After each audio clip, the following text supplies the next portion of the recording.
Hello friends, welcome back to my channel. কেমন আছো তোমরা সবাই? আশা করি ভালো আছো, আর আমিও ভালো আছি। তো আজকে আমি তোমাদের সঙ্গে একটা মজার স্বাদের রেসিপি শেয়ার করতে চলেছি। তো দেখো না, এই সময় সাধারণত কিন্তু বাজারে ধনেপাতার দাম খুবই কম, মানে সস্তায় অনেক ধনেপাতা পাওয়া যাচ্ছে। আর ধনেপাতা লাভার্স নেই এমন তো ভাবাই যায় না। তো ধনেপাতা যারা যারা খেতে ভালোবাসো, বা ধনেপাতা দিয়ে বিভিন্ন চাটনি বলো, বিভিন্ন তরকারি বলো, পেস্ট বলো, যারা খেতে ভালোবাসো তারা এইভাবে সংরক্ষণ করে রাখতে পারো। তো দেখো, আমি প্রথমে কড়াইটা কিন্তু গরম করে নিয়েছি, আর গরম করার পরে বেশ খানিকটা জিরের ভাজা দিয়েছিলাম। অবশ্যই এটা পাতার পরিমাণ দেখে তোমরা দিবে, তবে জিরেটা একটু বেশি হলে কিন্তু টেস্ট ভালোই হয়, খারাপ নয়।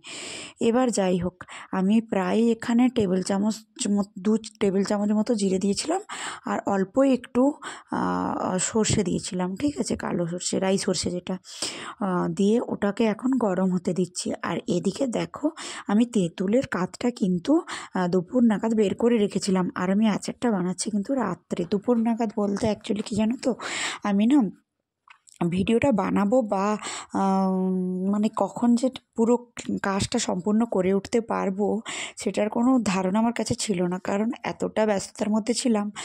সেই জন্য কিন্তু এই যে তোমাদের যেটা ইশারায় বললাম, এটা হচ্ছে আমি ধনেপাতাতে তেঁতুলের কাতটায় করে লঙ্কা আর হলুদের গুঁড়োটা দিয়ে রেখেছিলাম, আর কিন্তু একটু চিনিও দিয়ে রেখেছিলাম।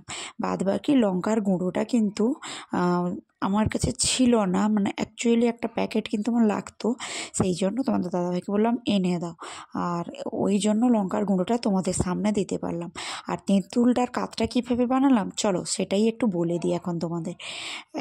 তেঁতুলটাকে নিয়ে আধ ঘন্টা মতো জলে ভিজিয়ে রাখা, জলে ভিজিয়ে রেখে ওটাকে বেশ হাতে সুন্দর করে চিপে চিপে দেওয়া, তারপরে একটা ছাঁকনির সাহায্যে বা একটা পাতলা ন্যাকড়ার, পরিষ্কার ন্যাকড়ার সাহায্যে ওই তেঁতুলটাকে পুরোটা ঢেলে দিয়ে আলাদা একটা পাত্রে কিন্তু তেঁতুলের কাতটা চিপে চিপে চিপে চিপে বের করে নিলাম।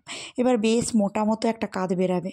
আর এদিকে ধনে পাতাটা আমি কিন্তু আমাদের বাগানেরই ধনে পাতা, তো বাগান থেকে তুলে সুন্দর করে ধুয়ে জল ঝরিয়ে একটু কড়াইতে ফেলে নেড়ে চেড়ে দিয়েছিলাম, সঙ্গে দিয়েছিলাম একটা কাঁচা লঙ্কা, ঠিক আছে। যারা ঝাল খেতে পছন্দ করো তারা তোমাদের পছন্দ মতো ঝাল একটু পরিমাণ বাড়িয়ে কমিয়ে নিতে পারো, তাতে কোনো অসুবিধা নেই। এদিকে দেখো, শুকনা খোলায় কিন্তু আমি জিরে আর সরিষাটা ভেজে নিলাম। এখন হামানদিস্তার মধ্যে এটাকে ঢেলে নিচ্ছি, কারণ গুঁড়ো করতে হবে, ঠিক আছে। আর এটা কিন্তু তেঁতুল কাতটা তো বের করে গুলিয়ে রাখলাম, সেই সঙ্গে দেখালাম তোমাদের হচ্ছে যে ধনে পাতাটাকে এই কারণে নিচড়ে দেখালাম যে ধনে পাতাটা আমি কোনো তেল বা কিছু নেই, শুকনো কড়াই নেড়ে দিয়েছি। শুকনো কড়াই নেড়ে চেড়ে এতটাই শুকনো করেছি যে কিন্তু নিচড়ালেও কোনো জল বেরাচ্ছে না। তারপরে কিন্তু আমি হামানদিস্তায় ওই মশলাটাকে গুঁড়ো করে নিলাম, এখানে বিশেষ কোনো মশলার প্রয়োজন হয় না। তারপরে হচ্ছে এই যে গুঁড়ো মশলাটা, এটাও কিন্তু তেঁতুলের কাতটার সঙ্গে মিশিয়ে নিলাম, ঠিক আছে। আর এদিকে দেখো, আমি কিন্তু মিক্সির মধ্যে ধনে পাতাটা দিয়ে পেস্ট বানিয়ে নিয়ে এসেছি। এই যে একটা সুন্দর স্মুথ পেস্ট বানানো হয়েছে, আর দেখো পেস্টটা দেখে জিভে জল চলে আসছে বলো। মানে সারা বছর তো আমরা সত্যি দামের জন্য ধনেপাতা খুব একটা বেশি পরিমাণ কিনতে পারি না, আর যতটা বা কিনি তরকারির মধ্যে দিতে গিয়ে কিন্তু আমরা শেষ করে ফেলি, রুটি পরোটা স্যালাড ইত্যাদিতে আমরা শেষ করে ফেলি। তার মধ্যে কিন্তু এই যে মানে পেস্টটা দেখে না সত্যি মনে হচ্ছে এই পেস্ট দিয়েই যেন সব কিছু খাওয়া হয়ে যাবে। আর আমি না তেঁতুলের কাতটা আমার একটু পাতলা হয়ে গেছিলো, মানে একটু ভুল করে বাটিতে জল থেকে গেছিলো। আর এখানে দেখো কড়াইতে আমি খানিকটা তেল গরম হতে দিলাম, আর এই যে একটা চাপার মধ্যে কিন্তু আমি একটু ফোড়ন নিয়েছি, আর ফোড়নে দিচ্ছি হচ্ছে গোটা জিরে, গোটা সরিষা, আর কয়েকটা কিন্তু 5 ফোড়ন, ঠিক আছে। এগুলো এখন এই গরম তেলের মধ্যে দিয়ে দিব।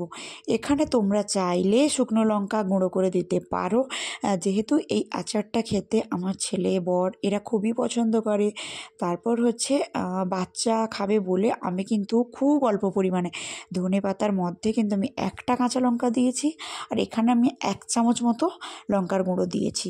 তো বেশি একটা লঙ্কা দিইনি, যারা লঙ্কা বেশি একটু খেতে পারো তারা কিন্তু কিছুটা চিলি ফ্লেক্সও অ্যাড করতে পারো, কোনো অসুবিধে নেই। তো এই যে আমি কিন্তু কাতটা ফোড়নটা যেই একটুখানি ভাজা ভাজা হলো, আমি কাতটা কিন্তু দিয়ে দিলাম। এইভাবে কিন্তু কাতটাকে ঢেলে এদিক ওদিক হালকা হাতে মানে মিডিয়াম টু লো ফ্লেমে আমি কিন্তু কাতটাকে নাড়িয়ে নিচ্ছি। আর কাতটা কিন্তু আস্তে আস্তে বলদ উঠতে শুরুও করে দিচ্ছে। আর আমি না মানে রাতের দিকে করছিলাম, তো ছেলেকে মানে খেতে দেবো, তো ওই জন্য ভাবছি এই জন্য আমি গ্যাসের চাবিটা ধরেই আছি। মানে যখন দেখছি একটু কম তখন একটু বাড়িয়ে দিচ্ছি, আর যখন দেখছি একটু বেশি বলদ উঠে এদিক ওদিক ছাঁটা ছাঁটা মনে হচ্ছে তখন কমিয়ে দিচ্ছি। এটা আমি করছিলাম, কিন্তু অবশ্যই তোমরা না মানে লো টু মিডিয়াম ফ্লেমে করবে আর কি। তো তেঁতুলের কাতটা মোটামুটি একটুখানি পাক ধরে এলে আর কিছুটা দেখো জলটা যেহেতু আমার একটু বেশি পড়ে গেছিলো, জলটা কিছুটা শুকনা হয়ে এলে বেশ কাতটা কিন্তু গ্রেভি হয়েছে। ঠিক সেই মুহূর্তে কিন্তু ধনেপাতার পেস্টটা এর সঙ্গে দিয়ে এইভাবে কিন্তু মেশাতে থাকো। যত সুন্দর করে মেশাতে পারবে ততই সুন্দর কিন্তু একটা কালার কিন্তু তোমাদের সামনে শো হবে। তো যাই হোক, আর এখানে আমি দেখলাম যে আমার মিক্সির জারের মধ্যে অনেকটা পেস্ট লেগেছিল। সেই পেস্টটাকে এখন আমি হাত দিয়ে মুছে একটু লাগিয়ে নিচ্ছি। আর কি বলো তো, ওই যে মিক্সিতে মশলা করো বা যে কোনো পাতা ভর্তা যাই কিছু পেস্ট করো না কেন, ওই যে গায়ে লেগে থাকে না, তাতে অনেকটাই লেগে যায়। কোনোভাবে কিন্তু মানে ইচ্ছেই করে না ওটা ফেলে দিতে, হাত দিয়ে মুছে চেটে মুছে বের করতে ইচ্ছে করে। তো দেখো তারপরে মাঝখানে একটু বরকে দিলাম যে চিনিটা দেখো, কারণ ও না টক খেতে খুব একটা বেশি পারে না, ওই তো বেশি খাবে, স্পেশালি ওর জন্যই বানাচ্ছি। তাই জন্য কিন্তু এদিকে ওকে চিনিটা টেস্ট করতে দিতে ও বলল আর একটু মিষ্টি হলে যেন বেশি ভালো লাগতো, বুঝলে। তাই ভাবলাম যে আর 2-4 চামচ চিনি দিয়ে দিই। সেইভাবে তোমরাও চাইলে কিন্তু চিনিটা তোমাদের পছন্দ মতোই দিবে। মানে ধরো কেউ মিষ্টি খেতে ভালোবাসো তো চিনিটা একটু বাড়িয়ে নিলে, আর কেউ কম খাও তাহলে একটু টক টক খেতে চাও তাহলে অবশ্যই কিন্তু চিনিটা কম দিবে। তবে হ্যাঁ, ইউজুয়ালি এটা কিন্তু একটু টক টক খেতেই বেশি ভালো লাগে। বাট যেহেতু আমার বরের টকটা খুব একটা বেশি পছন্দের না, টক খায় বাট একটু মিষ্টি মিষ্টি টক হলে ওর ভালো, সেই জন্যই। আর এত মানে বলদ উঠতে উঠতে এত নড়নচড়ন করছিল, জাস্ট আমি গ্যাসের ওভেন থেকে নামিয়ে ফেলেছিলাম, দিয়ে অনেকক্ষণ নাড়ানাড়ি করে বেশ ঠান্ডা করলাম।